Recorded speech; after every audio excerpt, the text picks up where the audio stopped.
Rishi Sunak makes people feel autistic. That's not some kind of barb directed at Mr. Sunak himself or the British people. It couldn't be from me. It's simply an observation from someone who's autistic. I'm Quinn, and I'm autistic. Welcome to Autistic.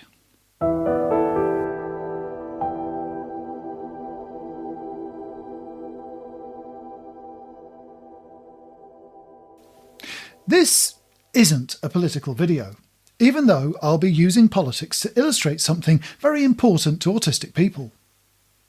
I'm not here to influence votes or political points of view.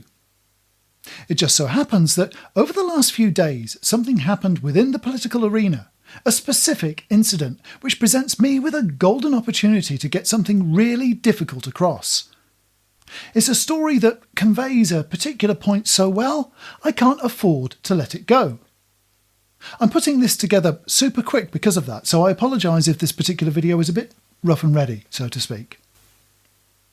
I'm not suggesting that Mr. Sunak himself is autistic, nor is this some Looney Tunes conspiracy about his government secretly putting something in the water.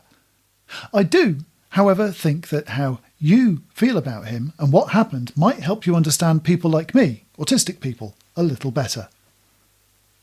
I'm not going into the fine details of the news story because they're all over the media and it's likely a story that'll be told for years to come. But, for the sake of future viewers, the Prime Minister of the United Kingdom of Great Britain and Northern Ireland embarrassed our nation on the world stage a couple of days ago, and nobody in the country can fathom why he did it. There was a huge event held on the beaches of Normandy in France to commemorate the 80th anniversary of the D-Day landings in the Second World War. It was a huge moment in European history, a Herculean effort of courage and sacrifice on the part of the people who fought, many of whom never returned. Those who did came back different people. Rishi Sunak, as Prime Minister of a country that heralds D-Day as one of the most pivotal moments in our history, said to epitomise the British spirit our politicians are so keen to evoke, attended events early in the day. So far, so good. In the evening, the current leaders of the other nations most heavily involved in both sides of the D-Day conflict came together for a formal occasion acknowledging what is widely regarded as the turning point of that war. Hardly anyone who fought on that fateful day 80 years ago still survives, so this was the last time their heroism and contribution to the long period of peace that followed would be honoured in their presence. Mr. Sunak wasn't there. Many assumed a crisis or personal tragedy had dragged him back home and were stunned to hear that he actually came back to film a TV interview that wasn't even scheduled to be broadcast for almost a week. And to cap it all, the production company told us that Mr. Sunak himself suggested this specific slot, knowing he was expected to be in France. All this in the second week of campaigning on a general election that he himself called. The Prime Minister was quiet for a few days, leaving it to his party colleagues to answer the barrage of questions from journalists with little more than "it was wrong" or "it was a mistake and he's apologised." On the campaign trail today, he asked for forgiveness from the public and tried to change the subject, amidst hastily denied rumours of his imminent resignation. He's due to do a big interview on national TV tonight, but I'm not holding my breath for any definitive answers to the question that plagues me and everyone else the most, whether he resigns or not. Why did he do it? What went on in his mind that made him think that the consequences of delaying that interview for a few hours could be worse than the obvious fallout from conspicuously shirking his duties on the international stage whilst dishonouring some of this country's most celebrated heroes? How do you think not being able to answer that question made people feel about him? It doesn't matter if you're not British or you're watching this years later. It's the story and the feelings it provokes that matter here. Imagine, if you can, the sense of incomprehension and even betrayal felt by so many. It's that feeling I want to talk about, you see. Not Rishi Sunak or what he did last week, but the feelings his actions aroused in the general public. Those feelings are what I'm talking about when I say Rishi Sunak makes people feel autistic. That puzzled, lost feeling in everyone's minds right now, a sense of utter incredulity, of incomprehension of what might have been going on in his mind to believe that what he did was the right thing to do. That's what I'm talking about. If you continue to feel that way even after he's been on TV and in the papers explaining himself, then even more so. That feeling is at the core of the autistic experience. Not just with prime ministers, but with teachers, bosses, doctors, lawyers, parents, partners, friends, casual acquaintances, checkout operators, people in the bus queue, and on and on and on and on. We all know deep down in our hearts that whatever we think of Rishi Sunak, the politician, or the human being underneath, he thought he was making the right choice at the time, and we can't work out why he thought that. It's so difficult to reconcile that even a full and frank explanation from the man who actually made the choice may still leave us at a loss. There's no end of theories going around, ranging from plausible to beyond ridiculous, but the truth is we'll never know. The mystery of why he made such a clearly self-destructive choice is one that will likely be debated for decades, and the chances are we'll remain none the wiser. That's not a new phenomenon either, nor one that's unique to the UK. If the last few years have shown us anything, it's that the populations of the world are feeling increasingly disconnected in their relationships with the people running things, in much the same way as us autists feel disconnected with almost everyone. The more distanced we as people feel with our leaders, the more we act up. We become loud and awkward, making nuisances of ourselves in the hope of attracting the attention of those making the decisions that hurt us. We literally protest. Of course, the response from those in charge has been to clamp down on the protests, to legislate against public gatherings and limit their ability to cause disruption. They are restrained.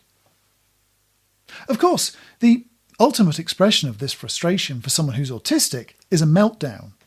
A sometimes violent, always physical expression of the frustration and pain endured by the autistic individual, watched helplessly by onlookers. That temptation to restrain often makes things worse than letting them take their course, certainly for the person experiencing the meltdown, just like restraint of civil liberties inevitably leads to more civil unrest. When a population melts down totally, we call it a revolution. If a population is pushed to breaking point by leaders who can't or won't acknowledge their issues, they pop, just like us autists do when we're pushed beyond our limits. It happened in America and France in the late 1700s, and here a century and a half before that.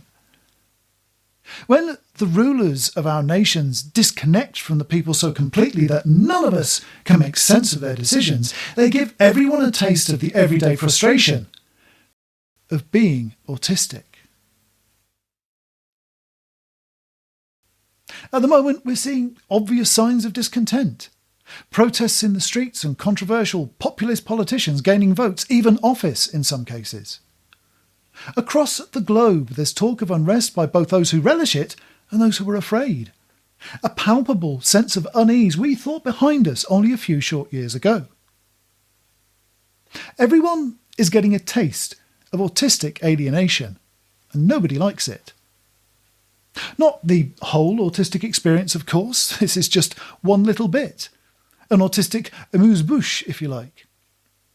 It doesn't reflect the sensory differences so many autists have, our spiky skill sets, alexithymia, monotropism, or any of the other aspects of autistic life that make our experience distinct. But it does work very well to convey the frustration and pain that comes with our inability to be understood by the people who hold power over us. Pundits, commentators and rival candidates talk at length of the disconnect between the rich, privileged people at the helm of society and the public whose votes they rely on.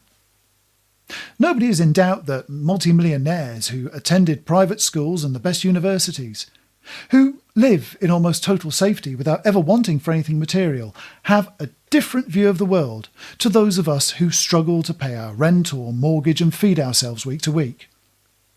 They make it obvious that they don't have a clue about what real life is like, even those who loudly proclaim their ordinary backgrounds. We've lived with that understanding for a long time, but rarely has it been as evident as it is now. I've followed politics and current affairs since I was a little un, and things have changed in recent years. Whilst we've always disagreed with a lot of our elected representatives and the choices they at least made sense most of the time. Even if we didn't agree, we could understand the logic behind most of their decisions. There was method to their madness. Now we look at what they do and we ask ourselves, are they ignorant? Do they think they know something the experts don't? Do they really not care about us? Or are they just self-interested, greedy, or even plain old nasty? The politicians can't understand the people because their lives are so different to ours, and the people can't understand the politicians because, well, the same thing. The life of a millionaire who's never wanted for anything is so different from that of a hard-working mum, a junior doctor, a pupil at a state school, or a disabled person struggling to survive that they just can't make the mental stretch to accommodate it. It's difficult for them to empathise with something they have no experience of, just like the rest of us have no idea what it feels like for them to live without scarcity, without loss, and without fear. They can't seem to understand that what we all want from our world isn't what they're offering, and we can't understand how they're not getting it. In autistic circles, we have a name for that. It's called the double empathy problem. And if you look that phrase up now, you'll find loads of information about it, including on this channel. Look up the name Damien Milton too, for it is he that published the theory. Rishi Sunak isn't the only one in British politics who makes people feel a bit autistic in this way. Most of them do on every side of the debate, and it's not limited to the UK. The feeling that politicians are a breed apart who don't understand us ordinary folk is growing more evident across the world daily. It's no wonder that people are unhappy and there's rumblings of unrest. That same frustration people feel with politics that you may be feeling right now is much like the frustration I and every autist feels with many, maybe most of the people I meet in one way or another. When you sit back and wonder why politicians make such counterintuitive decisions, shaking your head in disbelief, you're echoing one of the feelings that lies deep at the heart of most autistic lives. That disconnect you feel when listening to Rishi Sunak or Keir Starmer or their equivalents where you live or in your time if you're watching this years from now. That sense of WTF that you get. That's a taste of the double empathy problem that autistic people live with all our lives and with most of the people we meet. You know what you mean and why you do the things you do. But I experience the world through different senses in a brain that processes information a little differently to you. Even when we share the same experience, our internal memories of it and the feelings it evokes are not the same, and so we have different perspectives. Just like we all wish those politicians would both listen to our side and maybe explain themselves so that we can understand them, so do I with almost everyone. Not because of where or how I grew up, but of how my brain is wired. If you feel betrayed, let down or violated by leaders who refuse to listen to you, then perhaps you might also see why so many autistic people who've experienced the very same over and again from people close to them might try to protect themselves. We might do it by isolating ourselves, being overprotective, being belligerent, or by not speaking at all. But one way or another, we do the same things as individuals as populations do when faced with a similar choice. We can shout in anger, retreat into silence, or we can try to engage and do something about it, if we're capable. We all get to do that with politicians when we vote. It's a lot more complicated for an autist. It's possible, though. That's why I'm here, breaking down those barriers and building those bridges to help autistic and non-autistic people understand each other better. Double empathy is one of the theories that best explains one of the core reasons why being autistic in a non-autistic world is really difficult, but it also gives us a way forward. Maybe if enough people learn how much diversity there really is between all our minds, we can do a better job of respecting each other and explaining ourselves in ways we all understand. Then we can teach the politicians how to do it. There's not much more to this video. It was just about this one solitary point, and I ask your forgiveness if it took me too long to get there. It's not true that everybody is a bit autistic, but almost every autistic experience has an analogue in the neurotypical world. Some situation that we don't encounter every day that sums it up in a way that anyone can relate to. That inability of our mutual rulers to understand what we all want and our equal inability to understand the decisions they do make is as good an analogy of the double empathy problem as I think I'll ever find. So, if that's how you're feeling right now, welcome to a little corner of my world. I'm Quinn, and I'm autistic. Thank you for watching. If you've already liked and subscribed and would like to support the channel more, then please follow the Patreon links in the description to pledge what you feel is fair and affordable to help keep the lights on here and the content keep flowing.